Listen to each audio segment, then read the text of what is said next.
Hi guys, thank you for joining me on this YouTube channel, How to with Self Comfort. And today we're going to make something that I personally love making, but do not know how to pronounce. It is beef bourguignon. I legit went to YouTube to find out how to pronounce it first because I did not want to come here and make a mug out of myself. So before we continue, please like, share, subscribe so that we can, learn how to pronounce things together.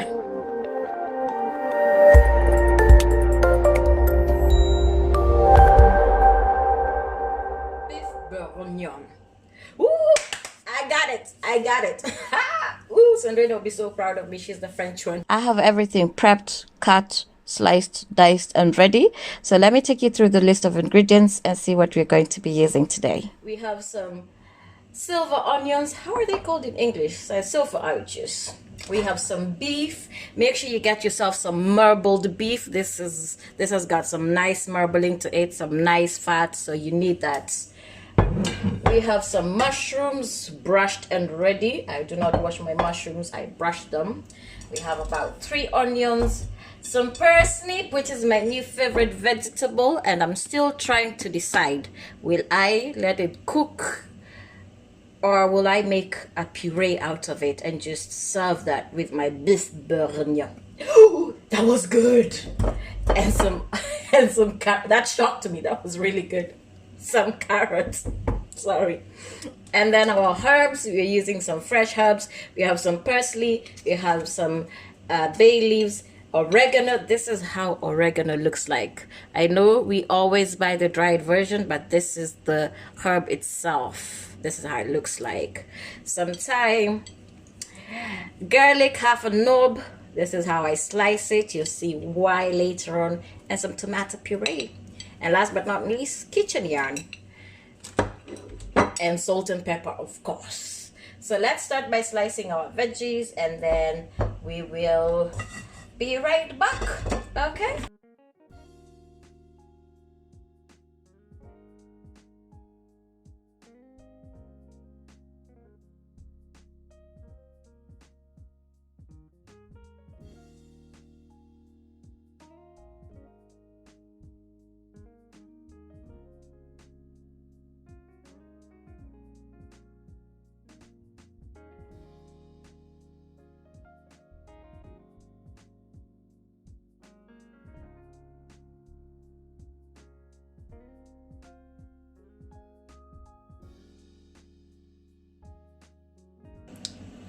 So guys, the ingredients are sliced up and ready to go. The beef is washed, also cut into chunks. I like my chunks a little bit bigger, so because it's going to go for about 3 hours. And we've prepped. Now it's time to marinate, and for that we need our good old Ziploc bag. I hope everything is going to fit in there. I really do. So I'll start by adding the onions. This is fun.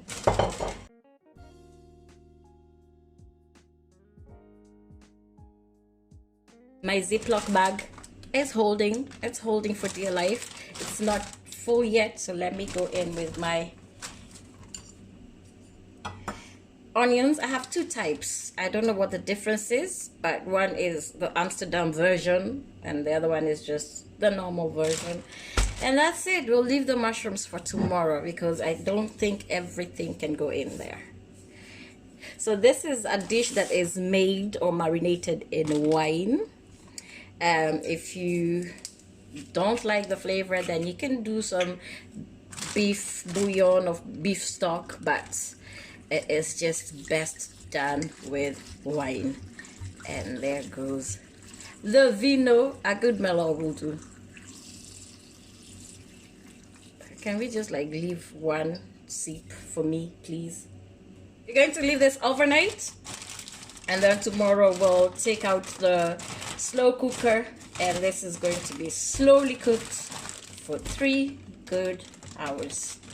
And I'll be back tomorrow with the rest of the recipe.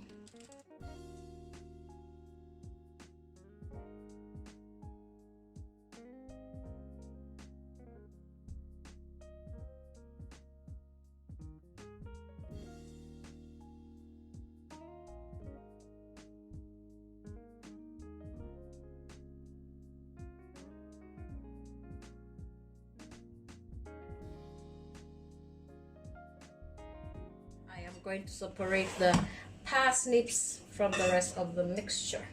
Now the reason I'm separating my parsnip from the mixture is because I find that parsnips need less cooking time. So if I leave them to cook with the beef for about 2 hours, I'm afraid they will be like parsnip puree or just parsnip mush, and that's not what we're aiming for. We just want nice big pieces that are firm.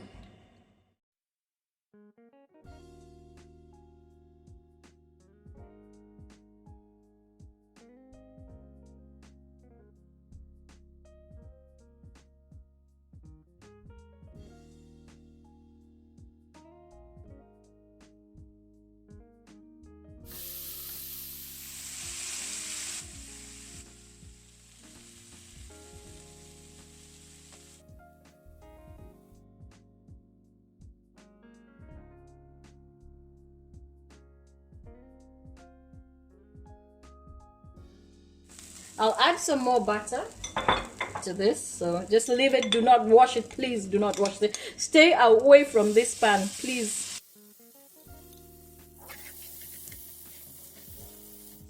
Then I'm going to add in our onions and carrots, and these have also been marinating in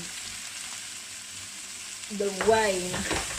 I have a 3-liter slow cooker, and I'm thinking of throwing everything in the slow cooker and just calling it a day, and I'll leave it to slowly cook, but I don't know.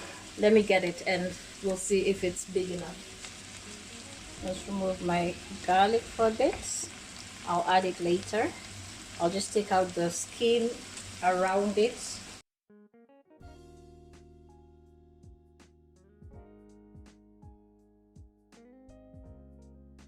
I like to season as we go because different vegetables season differently and different ingredients season differently. So I like to just season as I go and then not overdo it, obviously.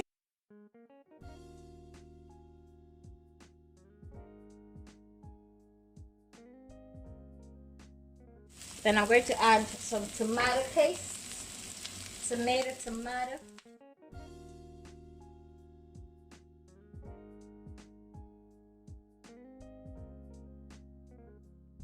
This is the part where I have to transfer everything to my slow cooker, which is over here. So what I need is my herbs. Like I told you, I'm using 3 different herbs. I'm using oregano, thyme, parsley, actually 4, and bay leaf. Bay leaf is a herb, right? I saw this Facebook fight where they were asking, is it oregano or oregano? Someone was saying it's oregano, another one, no, oregano. All right, so I'm going to make a bouquet. I don't know, I'm coming up with big words now, so bear with me. But basically means that we're just going to take our herbs that are washed, and we're going to tie them with a kitchen yarn, and this will just enable us to fish out the stems later on. The herbs will be infused, but you won't have to deal with those nasty stems, and it's called a bouquet garni. But if someone is French, they would pronounce it differently. I'm really sure they would. I just say bouquet garni here. So there it is. In goes my beautiful veggies.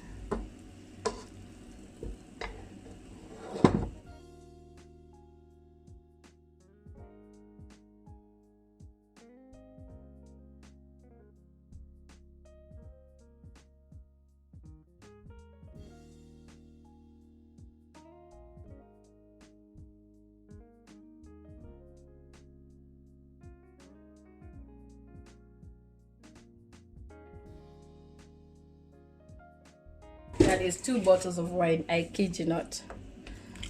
Just give this a good stir, and then we're going to close it up, and we are going to cook this for 2 hours on slow. Just let it cook slowly.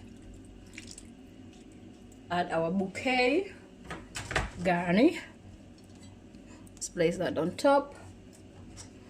and then dip it in, dip it in, and use the good wine. Do not use a wine that you can drink. Don't use the bad wine to cook. It's just messed up if you do that. And the last 3 ingredients, the parsnips, I will add 1.5 hours from now. This is not tonight's dinner, this is tomorrow's, so we're just going to let it cook slowly but perfectly.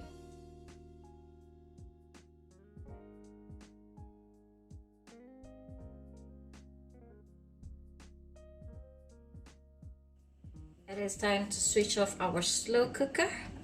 We are done. Our boeuf bourguignon is ready.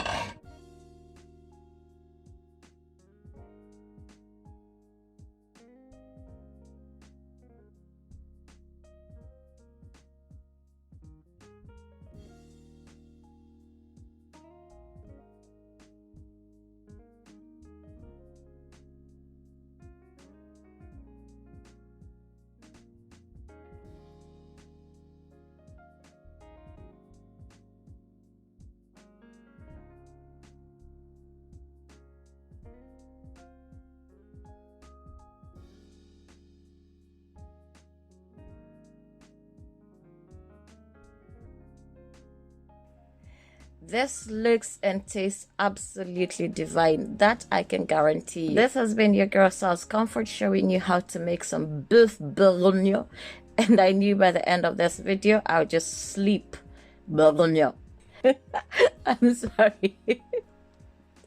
Be sure to like, share, and subscribe to my videos so that you do not miss out on some absolutely yummy recipes like next week's coconut cake, which I know for sure is one of the yummiest coconut cakes you will ever taste.